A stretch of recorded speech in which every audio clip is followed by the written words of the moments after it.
Hi, this is Mrs. Shimwise, and I'm going to go over the inverted pyramid style that you will be using to analyze news articles and write your own news article for this unit. So the inverted pyramid is news writing's most basic form. So we're going to look at what it is. It is a style of news writing in which the main facts go at the top of the story in what's called the lead first sentence. The facts become less significant or less important until toward the bottom of the body they may be dispensable or not needed. You would get rid of them. This gives the reader the essential facts first and permits expansion or contraction in editing and page layout. So here's our lead, and the lead is one or more sentences. It's about 25 words. Maybe 18 at the shortest. And they summarize the story, usually by answering the questions like we've been talking about, the who, what, when, where, why, and how. The body of the news story, which follows the lead, is the part that gives the details. The less important they are, the further down they come in the body of the story. Okay, there's our structure again. So we have what's called in news writing, it's called a summary lead. It basically summarizes the main points. Who, what, when, where, and why. And then the less important, it's comprised of very short paragraphs. Many news articles, the paragraphs are maybe 2 sentences at the most. This is so the reader can almost read it bullet point style, because when a body of text is longer, it intimidates readers and they don't want to read it. So usually very short paragraphs. I know you were used to in English 5 to 7 sentences must be in a paragraph, not in news writing. News writing, it's 1 to 2, maybe 3. And less important to least important. And this is really the way you tell a story.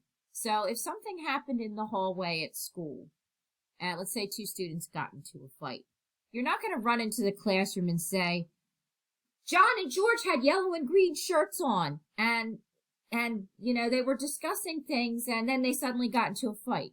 You're going to go into the classroom and you're going to say, John and George just got into a fight. It was a smackdown. George won.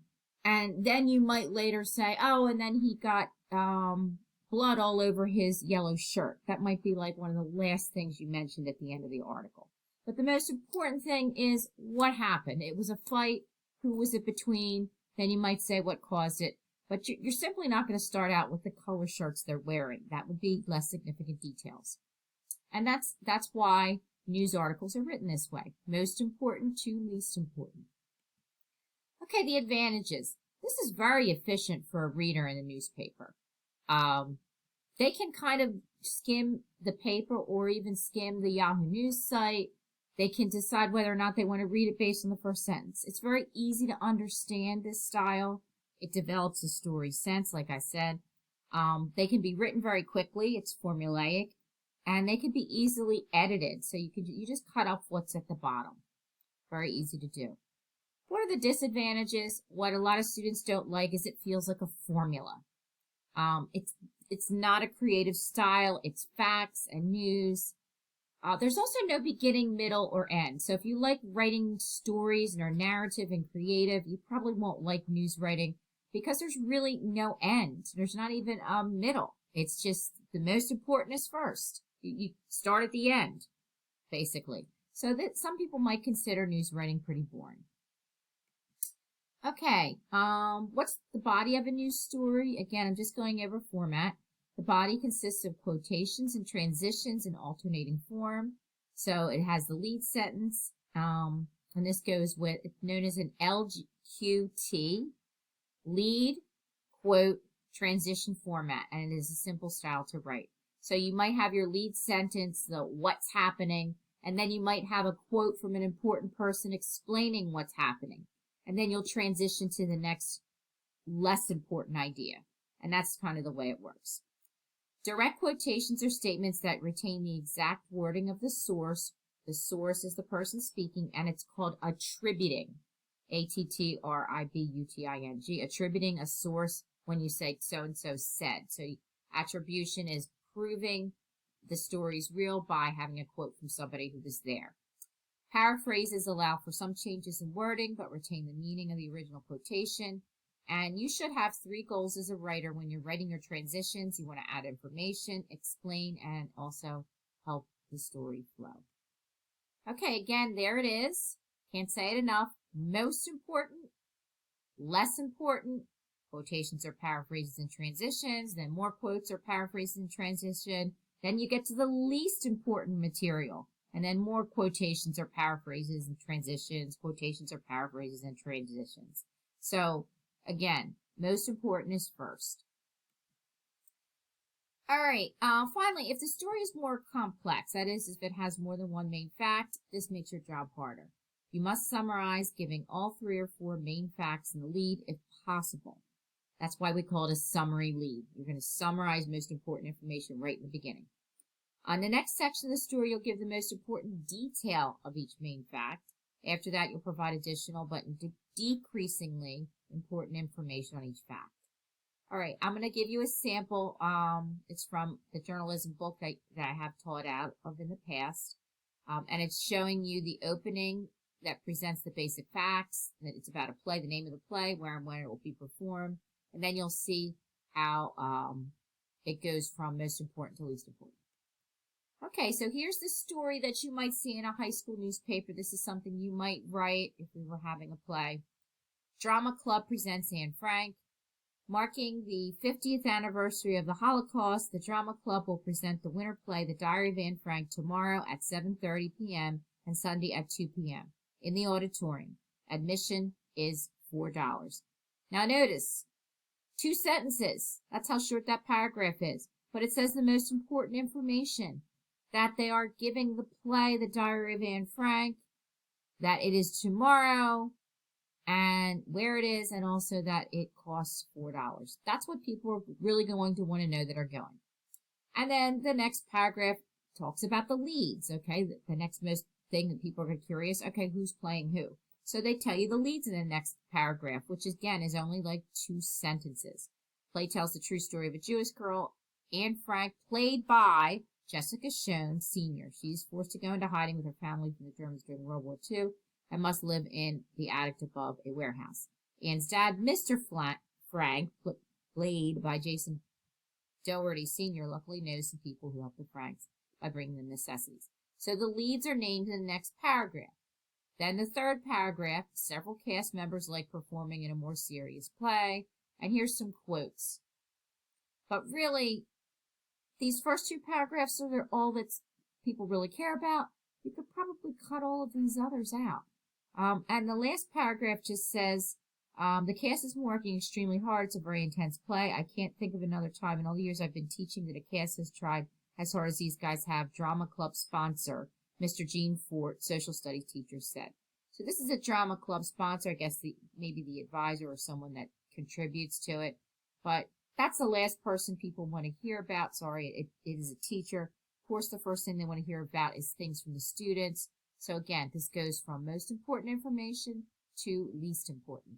All right, well, I'm just going to have you look quickly at 2 articles from the past newspaper in New Jersey. So this article is from Sunday. It says New Jersey reports 3,851 new COVID-19 cases, 13 deaths as hospitalizations increase again. So, and notice the headline will always match the first line of the article or the lead. So here it is again, what was in the headline. New Jersey reported another 3,851 cases of the coronavirus Sunday and 13 additional deaths as Governor Murphy called on residents to continue to take this pandemic seriously. Okay, and notice the lead tells us the what. That's a significant number. And then it's attributed by the governor, and they give a partial quote.